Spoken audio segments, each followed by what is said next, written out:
In the fall of 2024, Second Harvest Heartland partnered with Wilder Research to take a look at what kind of food insecurity exists across the state of Minnesota. In the world of food insecurity, we often get federal data, but it comes to us every 12 to 18 months. And so oftentimes that is too delayed for us to really understand what's happening in the moment and be able to adjust our programs and services to meet the needs of the community.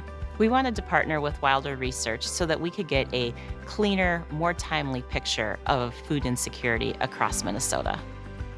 Because we do have such a strong local focus, we have decades and decades of experiences and learnings about exactly what's going on in Minnesota in different communities, different demographics, across a really wide range of topics. Their expertise and their background and history in working with other nonprofits and state agencies across Minnesota made them a uniquely qualified partner.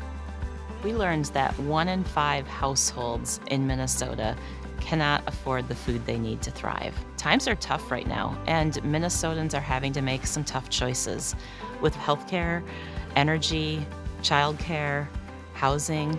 All of those can add up to make budgets really tight, and that means more people need help with putting food on the table. We're able to, get a nuanced understanding of what kinds of resources are they accessing to make sure that they do have enough food, how often they're accessing those resources, and how much they might rely on them, which is just really important information to get a holistic understanding of what does it look like for each household.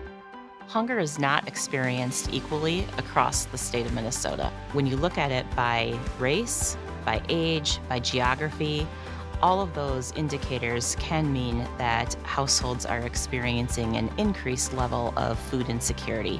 We know that we need to put the right programs and services in place to address those inequities. Having reliable data is really important when any organization or team is making programming or strategic decisions about initiatives or where to put their resources.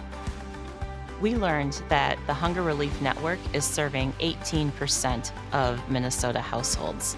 That is a staggering number, and it is a number that is not sustainable. We know that we not only have to meet the needs of neighbors today with food, but we also need to look at more long-term programmatic changes that will help meet neighbors' needs over time. It's really the year-over-year trends that will help us understand if the programs and services that we are doing are making a difference out in our community. We're excited to share our data and our survey with Feeding America and other food banks across the country. Our hope is that our partners and the entire Hunger Relief Network will find this data useful and be able to use it to inform their own strategies and programmatic decisions.